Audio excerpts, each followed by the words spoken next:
இருக்கப்ப புகழ்ந்து பேசினா யூஸ்ஃபுல். இப்போ நாளைக்கு நான் செத்ததுக்கு அப்புறம் என் அண்ணா உட்காந்துன்னு ஐயோ எப்படி வர வேண்டிய ஆர்டிஸ்ட் தெரியுமா, எப்பேற்பட்ட ஆர்டிஸ்ட் தரவேன்னா ₹1 பிரயோஜனம் இல்லை. இவர் மட்டும்தான் நான் உயிரோடு இருக்கப்பயே சச் அ டேலண்டட் ஆக்ட்ரஸ், ஏன் இவங்களுக்கு வந்துட்டு இன்னும் நல்ல ஒரு பிரேக் வரல அப்படின்ற மாதிரி இருக்கப்பயே கேட்டால் ஒரே மனுஷன். அந்த மாதிரி ஒரு ஆள் திரும்பி அப்படி இருந்தால் எவ்வளோ நல்லா இருக்கும்ன்ற மாதிரி நமக்கு தோணும், அவ்வளோதான். But miss super match. அவர் ஒரு நல்ல மனுஷன் ஏன் சொல்ல வரேன்னா, அதை மனசுல வச்சிருந்தாருன்னா அதுக்கப்புறம் தான் எனக்கு ஒரு க்ளோஸ்அப், அந்த சீன் தான் பெருசா ரீச் ஆச்சு. அப்போ அதுக்கப்புறம் அந்த க்ளோஸ்அப் வச்சாங்க. இதுவே வேற ஒரு சிலர் இருப்பாங்க, இதெல்லாம் மனசுக்குள்ளேயே வச்சுக்கிட்டு நம்ம க்ளோஸ்அப் எல்லாம் தூக்கிடுவாங்க, நம்ம சீன் எல்லாம் டம்மி ஆக்கிடுவாங்க, நம்மளை அப்படியே முடிச்சு அனுப்பிச்சிடுவாங்க.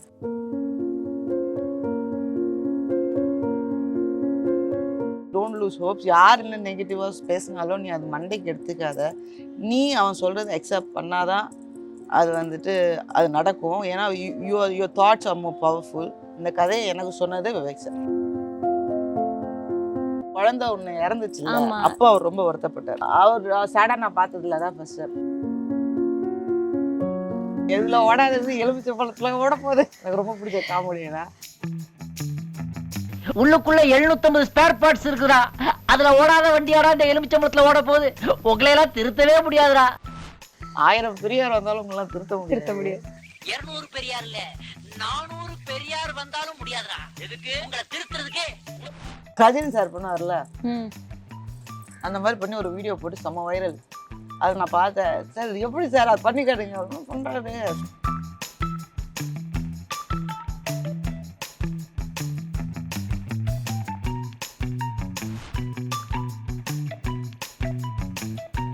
தமிழ் நேயர்களுக்கு வணக்கம்.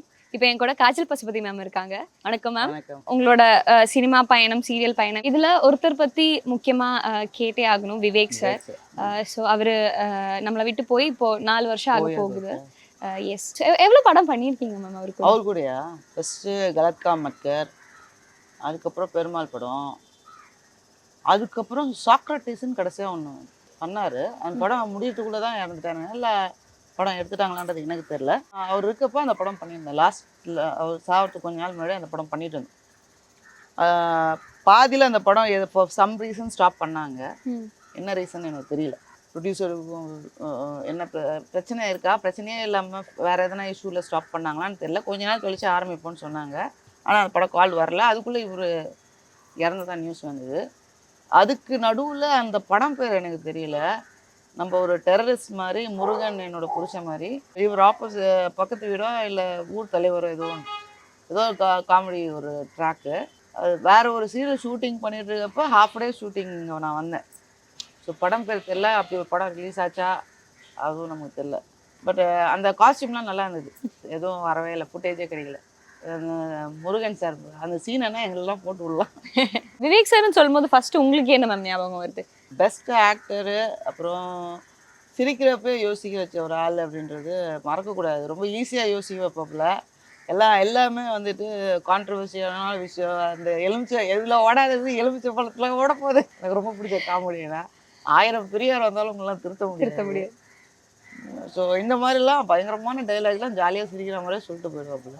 உங்களோட ஒரு காம்போ ஹிட் இருக்கே மேம், ஒரு சீனு. இங்கே அடித்தா எங்கே இங்கே அடித்தா அங்கே பெருமாள் வலிக்கும் அப்படின்றப்ப, இங்கே அடித்தா இங்கே தானே இங்கே அப்படின்னு. அதே மாதிரி அந்த படத்தில் விஜய் டைலாக் எனக்கு இருக்கும். ஒரு வாட்டி நான் முடிவு பண்ணிட்டா என் பேச்சு நானே கேட்க மாட்டேன். நான் அது ஏன் டைலாக், தளபதி டைலாக்ன்றாங்க. No do it my dialogue. நான் நடிச்சு அந்த படத்தில் இருக்கேன் அந்த டைலாக். நான் ஒரு வாட்டி முடிவு பண்ணிட்டா என் பேச்சு நானே கேட்க மாட்டேன். எனக்கு ரொம்ப பிடிச்ச மனுஷன் for another reason, very good human being. ஏன் சொல்கிறேன்னா, இப்போது இண்டஸ்ட்ரியில் இப்போ உசேன் மாஸ்டர் செத்துட்டார். உடனே எல்லாரும் போஸ்ட், எவ்வளோ பெருமா, எப்படிப்பட்ட மனுஷன் தெரியுமா, எப்படி இருக்கும் என்ன மனுஷன் தெரியுமா. ஆனால் இருக்கப்போ எத்தனை பேர் போய் ஹெல்ப் பண்ணாங்க? பண்ண மாட்டாங்க. எத்தனை பேர் அவரை பற்றி புகழ்ந்து பேசினதை இருக்கப்போ புகழ்ந்து பேசினா யூஸ்ஃபுல். இப்போ நாளைக்கு நான் செத்ததுக்கு அப்புறம் என் அண்ணா உட்காந்துன்னு ஐயோ எப்படி வர வேண்டிய ஆர்டிஸ்ட் தெரியுமா, எப்பேற்பட்ட ஆர்டிஸ்ட் தரவேன்னா ₹1 பிரயோஜனம் இல்லை. நீ அப்படி சொல்லவே சொல்லாத, பேயா வந்து உங்களெல்லாம் அடிப்பேன், ஓகேவா. இருக்கப்ப அந்த பொட்டென்ஷியலை யூஸ் பண்ணல.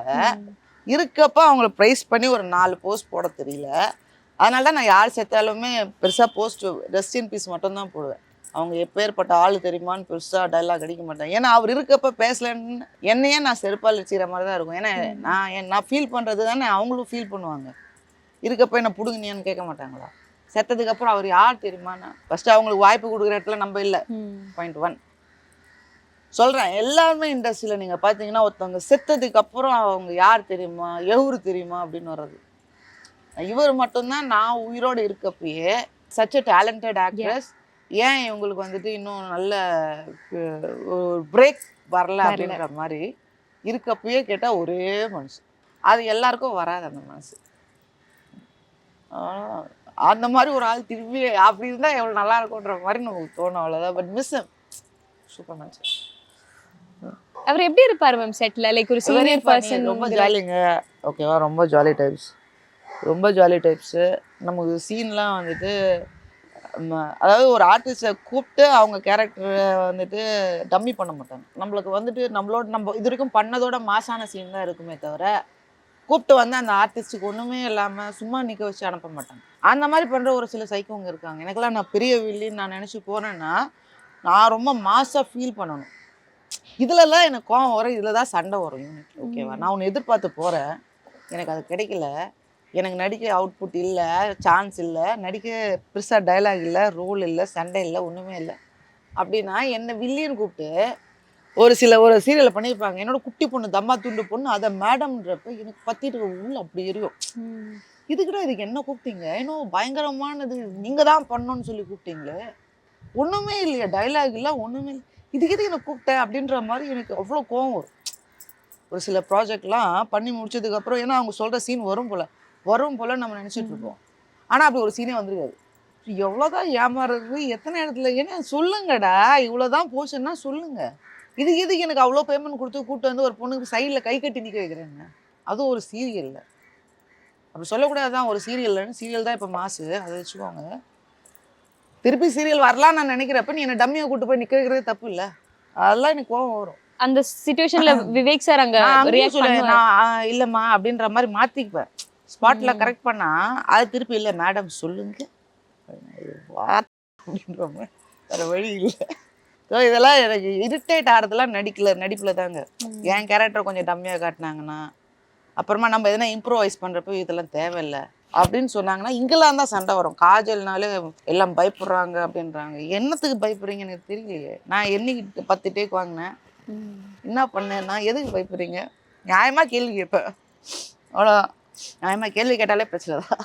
கேவி ஆனந்த் சார் இறந்துட்டாரு, அவருதுலேயும் ஒரு வாட்டி ஸ்பாட்லேயே சண்டை தான். ஆக்சுவலாக டீச்சர் மாதிரி எனக்கு எங்கேயோ இருக்குது லொக்கேஷன். காலங்காத்தால் டே நைட்டாக ஷூட் போகுது. ஓகேவாங்க, டே நைட் ஷூட் போகுது. அவ்வளோ தூரம் ட்ராவல், நைட் லேட்டாக வீட்டுக்கு வந்து திருப்பி காலங்காத்தால் எழுந்துச்சு அங்கே போய் கண்ணெல்லாம் வீங்கி போய் கிடக்கும். உங்களுக்கு தூங்க ஒரு 2 மணி நேரம் 4 மணி நேரம் தூக்கம் கிடச்சா போதுமேன்ற மாதிரி இருக்கும். கோட் அந்த படம். ஓகேவா, அப்படி போகிறப்ப அந்த கூரை எடுக்கிற சீனு கூலி வேலை செய்கிற பொண்ணு மாதிரி அப்படின்னாங்க. நான் போய் நானாக பண்ணிக்கல, அவங்க மேக்கப் மேன், அவங்க ஹேர் ட்ரெஸ்ஸர், அவங்க எடுக்கிற டைம் தான். ஓகேவா, நான் டிராஃபிக்னால வர லேட் ஆச்சுன்னா அதுக்கு நான் பொறுப்பாக முடியாது இல்லையா. நீங்கள் வண்டி அனுப்பிச்சதும் நான் ஏறிட்டேன், வண்டியை வெயிட் பண்ண வைக்கல, ஸ்பாட்டுக்கு வந்தாச்சு, கேரவன் போயாச்சு. ஹேர் ட்ரெஸ்ஸர் முடிக்கிறப்ப நான் முடிச்சுட்டு வெளில வந்து கூரையை பற்ற வைக்கிற சீன். அவருக்கு டேரக்டருக்கு ஆஸ் யூஸ்வல் டென்ஷன் 1008 இருக்கும். அப்போ அவர் என்ன பண்ணிட்டாரு, டென்ஷன் தூக்கி நம்மகிட்ட போட்டார். என்னம்மா அது, டீச்சர் வேலை பார்க்குற என்ன இவ்வளோ நீட்டாக தலையை வாரிட்டு வந்திருக்கேன், களைச்சி விடு. அப்போ நான் வேறு டென்ஷனில் இருக்கேன், டேரக்டர் தானே, நான் வாய மூடி இருந்துக்கணும், நம்ம கூட பேசிட்டோம். அப்போ அசோசியேட் கார்த்திக்னு ஒருத்தருக்கு, அவர் நடுவில் வந்து இது காய்ச்சல் இருங்க 2 பேரும் சமாதானம் கொடுத்துது. அப்புறம் அந்த சீன் முடிஞ்சது. எங்கள் அப்பா அவர் ஒரு நல்ல மனுஷன். ஏன் சொல்ல வரேன்னா, அதை மனசில் வச்சுருந்தாருன்னா அதுக்கப்புறம் தான் எனக்கு ஒரு க்ளோஸ்அப் இருக்குது அந்த படத்தில். அந்த சீன் தான் பெருசாக ரீச் ஆச்சு. அப்போ அதுக்கப்புறம் அந்த க்ளோஸ்அப் வச்சாங்க. இதுவே வேறு ஒரு சில டேரக்டர் இருப்பாங்க, இதெல்லாம் மனசுக்குள்ளேயே வச்சுக்கிட்டு நம்ம க்ளோஸ்அப் எல்லாம் தூக்கிடுவாங்க, நம்ம சீனெல்லாம் டம்மி ஆக்கிடுவாங்க, நம்மளை அப்படியே முடிச்சு அமைச்சிடுவாங்க. கேவி ஆனந்த் ஏன் பிடிக்குன்றதுக்கு இன்னொன்று ரீசனும் இருக்குது, வருத்தப்பட்டதுக்கும் ஒரு ரீசன் இருக்குது. சொல்கிறேன், எல்லா மாதிரியும் இருக்குது. ஒரு நிமிஷம் கோவப்பட்டுரும், அப்புறமா எவ்வளோ நல்ல மனுஷன், இவர்கிட்ட போய் கத்திட்டு போய் அப்படின்னு அப்புறம் ஃபீல் பண்ணேன். ஏன்னா க்ளோஸை பெற்றதுனால very good is very good அப்படின்னு. எவ்வளோதான் இவ்வளோதான். எனக்கு ஒருத்தவங்க நல்லவங்க கெட்டவங்கன்னா என்ன எவ்வளவு தூரம் என்னோட கேரக்டரை பெருசாக்குறாங்களோ வெரி குட். என் கேரக்டர் எவ்வளவு டம்மி பண்றாங்க very best. First coming back to Vivek sir பத்தி தான் சொல்ல வந்தீங்க நீங்க செட்ல. Very friendly. அதே மாதிரி மேக்கப் எதனா மிஸ்டேக் இருந்தால் கூட நடிக்கிறவங்க எத்தனை பேர் சொல்லுவாங்க தெரியல. சொல்லுவாங்க இங்கே பாருமா ரிங்கிள் இருக்கு, கண்ணு கீழே சுருக்கம், அந்த லைன் அந்த மேக்கப் போடுறப்பாங்களாம் விட்டோம்ல லைன் கரெக்ட் பண்ணுங்க அதெல்லாம் சொல்லுவாங்க. அதே மாதிரி அவர் ஒன்று வாங்கி சாப்பிட்றப்ப பக்கத்தில் இருக்க எல்லாருக்குமே வாங்குவார். அவங்க மட்டும் வாங்கி ஜூஸை குடிச்சிட்டு அவங்க மட்டும் அந்த மாதிரிலாம் வெரி. அதே மாதிரி எனக்கு வந்துட்டு திடீர்னு படமே இல்லைன்னு நான் நினைக்கிறப்போ கரெக்டாக ஒரு கால் வரும், இது ஒரு படம் இருக்குப்பா அப்படின்னு பண்ணுறீங்களா அப்படின்ற மாதிரி. அப்போ தான் விவேக் சார் காம்பினேஷன் இல்லை அப்படின்ற மாதிரி சொல்லியிருப்பாங்க. அந்த டைத்தில் சொல்ல நான் 4 படம் பண்ணியிருப்பேன்னா அந்த 4மே கரெக்டான டைட்டில் எனக்கு வந்துருக்கு. வேற ஏதோ படத்தில் ஒரு பிரச்சனைன்னு அதை பண்ணாமல் வந்திருப்போம். அவன் என்ன காம்ப்ரமைஸ் கேட்டிருப்பான், முடியாது நம்ம கிளம்பி வந்திருப்போம்.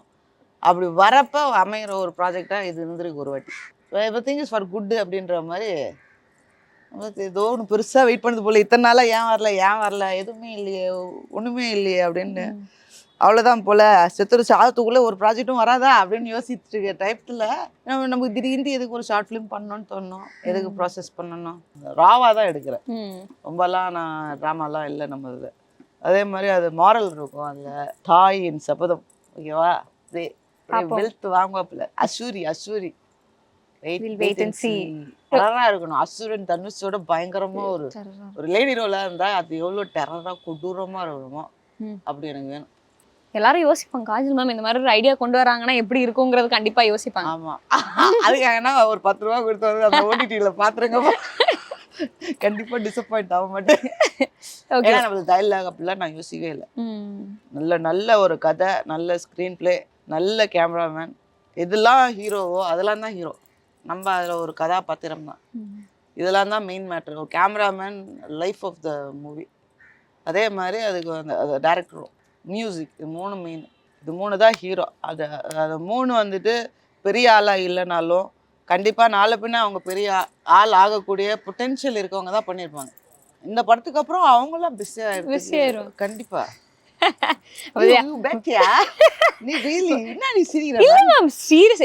நம்ம ரொம்ப பேச வேண்டாம், இல்ல நம்ம அத பத்தி ரொம்ப பேச வேண்டாம்.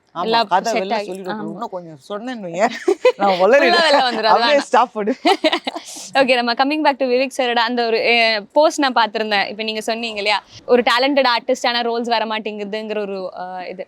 அவர் எவ்வளவு மோட்டிவேஷனலா பேசுவார், அவர் எப்படி எல்லாரும் கூட இன்டராக்ட் பண்ணுவாருங்கிறது நமக்கு ஜெனரலா தெரியும். உங்களுக்குள்ள இருக்கிற கான்வர்சேஷன்ஸ் எப்படி இருந்துச்சு, அவர் எப்படி மோட்டிவேஷனலா பேசுவார் உங்களுக்கு? ஆமாங்க, ரொம்ப டவுனா இருக்கப்பெல்லாம் அவர் வந்துட்டு பெர்சிஸ்டன்ஸ் எப்பவுமே சொல்லுவார். Patience and persistence is the key to சக்ஸஸ்ன்னு சொல்லுவாப்புல, எப்பவுமே சொல்லுவார்.